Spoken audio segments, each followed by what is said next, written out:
가짜 5,000원짜리 지폐가 시중에 나돌고 있습니다. 컴퓨터 스캐너와 프린터 성능이 워낙 좋아지다 보니 위폐가 급증하고 있는 것인데요.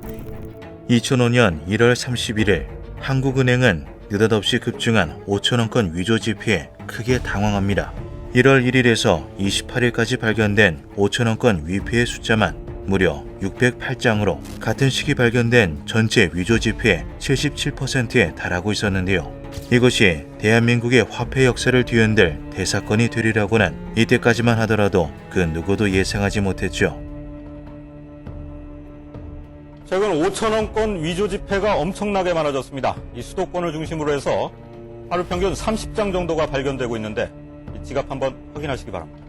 2005년 4월 범인의 실마리조차 잡지 못한 상황에서 위폐의 숫자는 끊임없이 증가하고 있었습니다. 5,000원권 위조 지폐가 급증하고 있습니다. 한국은행은 지난 1분기에 발견된 5,000원권 위조 지폐가 모두 2,508장이라고 밝혔습니다. 이 같은 수치는 지난해 같은 기간에 비해 무려 18배나 늘어난 것입니다. 이는 참으로 기묘한 일이었는데요. 형법 제207조 대한민국의 화폐, 지폐 또는 은행권을 행사할 목적으로 위조 또는 변조한 자는 무기 또는 2년 이상의 징역에 처한다. 특정 범죄 가중처벌 등에 관한 법률 제10조, 형법 제207조에 규정된 죄를 범한 사람은 사형, 무기 또는 5년 이상의 징역에 처한다. 당시 대한민국은 위조 지폐범에게 최대 사형까지 선고하도록 법을 규정해 놓고 있었죠. 때문에 시중에서 발견되는 위조 지폐는 개인이 생계를 목적으로 제작한 조악한 품질의 만원권이 대부분으로 그 숫자 또한 그리 많지 않았습니다. 하지만 새롭게 등장한 5,000원권 위조 지폐는 기존 사례와 완전히 정반대였는데요. 자세히 봐야 진위 여부를 판별할 수 있을 정도로 정교한 데다 위폐 방지를 위해 넣어둔 숨은 그림까지 구현이 되어 있었죠. 이 정도 수준의 위조 지폐를 매달 수백 장 이상 찍어낸다는 것은 단 한 가지 가능성을 시사했습니다. 한국은행은 전문적인 위조단이 있는 것으로 보고 있습니다. 그 동일범 소행으로 추정되고 있는 은행권 기본화가 비슷한 그 5,000원권의 정교한 위조 지폐가 다량 발견되고 있다는 사실이 되겠습니다. 바로 강력한 처벌도 두려워하지 않는 전문 집단에 의한 조직적 범죄였는데요. 한국은행의 추측에는 근거가 아주 충분했죠. 먼저 문제의 위조 지폐가 5,000원권인 것부터 수상했습니다. 시장 상인들이 혹시나 하는 마음에 자세히 살펴보는 1만원권 대신 비교적 경계심이 적은 5,000원권을 선정한다는 것은 충동적으로 범행을 저지르는 개인이 할 만한 판단이 아니었는데요. 특히 당시 유통되고 있던 5,000원권 중 1983년부터 2002년까지 제작된 국권, 다형을 위조했다는 사실 역시 한국은행의 추측에 힘을 실어주었죠. 가운데에 은선을 넣은 신권, 라형과 달리 다형은 은선이 없어 비교적 위조에 용이했습니다. 쉽게 말해 범인이 선정한 5,000원권은 위조 지폐로 만들기에 가장 적합한 정답이었는데요. 또한 위폐의 품질 또한 보통이 아니었죠. 매일같이 지폐를 만지는 시장 상인들마저 구분이 불가능할 수준으로 종이의 두께와 질감이 완벽에 가까웠습니다. 상인들이나 거스름 돈을 받은 일반인의 신고로 인해 적발되는 타 위조 지폐들과 달리 이번 5,000원권 위폐는 금융기관에 입금되고 난 뒤에야 그 정체가 밝혀졌을 정도였는데요. 심지어 은행 직원들마저 마감 업무를 진행하는 과정에서 뒤늦게 위조 지폐를 발견하기 일쑤였죠. 무엇보다 기이했던 부분은 이토록 철저하게 제작된 위조 지폐가 일련 번호만큼은 일정했다는 것이었습니다. 양쪽 끝의 글자와 숫자는 달라도 항상 가운데 번호만큼은 77246으로 동일했던 건데요.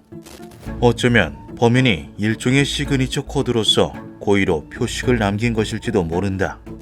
개인이 아닌 단체, 일부러 흔적을 남겨두는 오만함.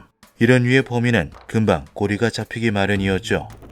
이 77246 번호가 들어간 위폐는 지난 2004년부터 발견이 됐는데요. 최근 3년 동안 13,000여 장이나 발견이 됐습니다. 그러나 이는 오판이었습니다. 77246 위조 지폐가 발견된 지 3년이 지났음에도 범인 검거는커녕 이렇다 할 성과조차 없었던 건데요. 상황은 점점 더 심각해지고 있었죠. 한국은행에서 파악한 위폐만 해도 6,500만 원어치에 달했기에 실제 시중에 풀린 금액은 그 이상일 것이 분명했습니다. 2007년 최저시급이 3,480원이었다는 점을 고려하면 이는 상당한 거금이었는데요. 물론 정부 역시 이 초유의 사태에 손을 놓고 있지는 않았죠. 오히려 국가 화폐의 역사를 뒤바꿀 중대한 결단을 내린 상태였습니다. 2007년 도입하기로 예정되어 있던 신권 교체를 5천원권만 1년 앞당겨 진행한 것이었는데요. 기존 지폐와 완전히 디자인이 달라진 신권을 유통시키고 은행에 들어온 국권은 그 즉시 폐기해 가능한 국권의 유통량을 줄이려는 시도였죠. 올해 초 새로 발행된 5천원권이 제조상의 치명적 결함이 발견돼서 포장도 뜯지 않은 새 5천원권 1,600만 장이 모두 반송 처리될 예정입니다. 어찌나 급박하게 진행된 대책이었는지 위패 방지 홀로그램이 지어지는 등 각종 불량이 발생하는 일도 있었습니다. 하지만 이러한 정부의 노력에도 불구하고 범인은 여전히 위조 지폐를 대량으로 시장에 유통시키고 있었는데요. 무엇보다 수사기관을 가장 미치게 만든 것은 범인의 철저한 룰이었죠. 범인은 어떠한 경우에도 CCTV가 있는 대형마트, 편의점은 가지 않았고 영세한 슈퍼마켓이나 재래시장 상인을 대상으로만 위조 지폐를 사용하고 있었습니다. 또 같은 지역에서 3일을 초과해 머물거나 100만 원 이상을 사용하는 경우가 없었는데요. 3년이나 지나면 방심할 법도 한데 한 가게에서 500원짜리 껌이나 라이터를 구매해 4,500원을 거슬러 받은 후 멀찍이 떨어진 다음 가게로 이동하는 소규모 자금 세탁만을 반복했죠. 일반적인 수사 과정에서 진행되는 지문 감식 따위도 전혀 쓸모가 없었습니다. 수많은 사람들의 손을 거쳐 은행에 입금된 뒤에야 위조 지폐가 발견되었기에 이미 위패는 온갖 지문으로 범벅이 된 상태였는데요. 그렇게 또다시 5년이 흘렀죠. 2012년 말 한국은행과 수사당국은 어쩌면 이 사건이 희대의 미제 사건으로 끝날 수도 있겠다라고 어렴풋이 직감합니다. 5천원 국권의 유통량이 상당히 줄어든 시기까지 범인이 검거되지 않았기 때문이었는데요. 만약 여기서 범인이 위조 지폐 발행을 중단한다면 완전 범죄로 사건이 종결될 것이 분명했죠. 천문학적인 자금을 투입해 신권을 조기 발행하고 한국조폐공사와 국립과학수사연구원의 장기간 협업으로 잉크, 지폐 재질, DNA 분석을 장기간 실시했지만 여전히 성과는 전무했습니다. 한국은행이 파악한 7724역 위조 지폐만 해도 약 4만 5천 장으로 이제 무려 2억 2,500만 원어치에 달하는 중이었는데요. 일각에서는 정부의 혼란을 가져오기 위한 북한의 사보타주가 아닐까라는 의견까지 나오고 있었죠. 2013년 1월 서울 광진구 자양동에서 작은 슈퍼마켓을 운영 중이던 황모 씨는 묘한 기시감을 느끼고 있었습니다. 방금 전 껌과 라이터를 구매한 손님이 준 5천원이 국권임에도 이상할 정도로 빳빳한 게 꼭 새 것 같았는데요. 분명 비슷한 경험을 작년 가을에도 한 적이 있었죠. 당시 이제는 구하기 힘든 새 국권을 받았다라는 생각에 지폐를 따로 보관해뒀던 황모 씨는 방금 전 받은 국권 지폐를 나란히 놓고 비교했습니다. 7, 7, 2, 4, 6. 두 지폐의 번호가 똑같았는데요. 위조 지폐였죠.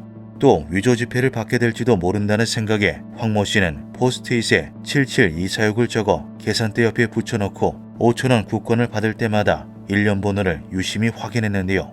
2013년 6월 한 손님이 내민 5천원 국권에서 또다시 7724역이 발견되었죠. 황모 씨는 손님 역시 자신과 같이 우연히 위조 지폐를 손에 넣게 된 피해자라고 생각하고 친절하게 해당 지폐는 위패니까 경찰에 신고하라라고 알려주었습니다.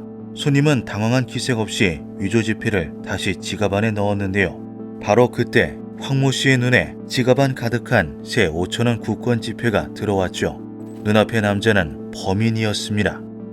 네, 한국은행이 생긴 이래 가장 많은 위조 지폐를 만들어 사용한 40대 남성이 붙잡혔습니다. 8년에 걸쳐서 구형 5천원권 4만 5천 장을 뿌렸는데 결국 구멍가게 주인에게 덜미가 잡혔습니다.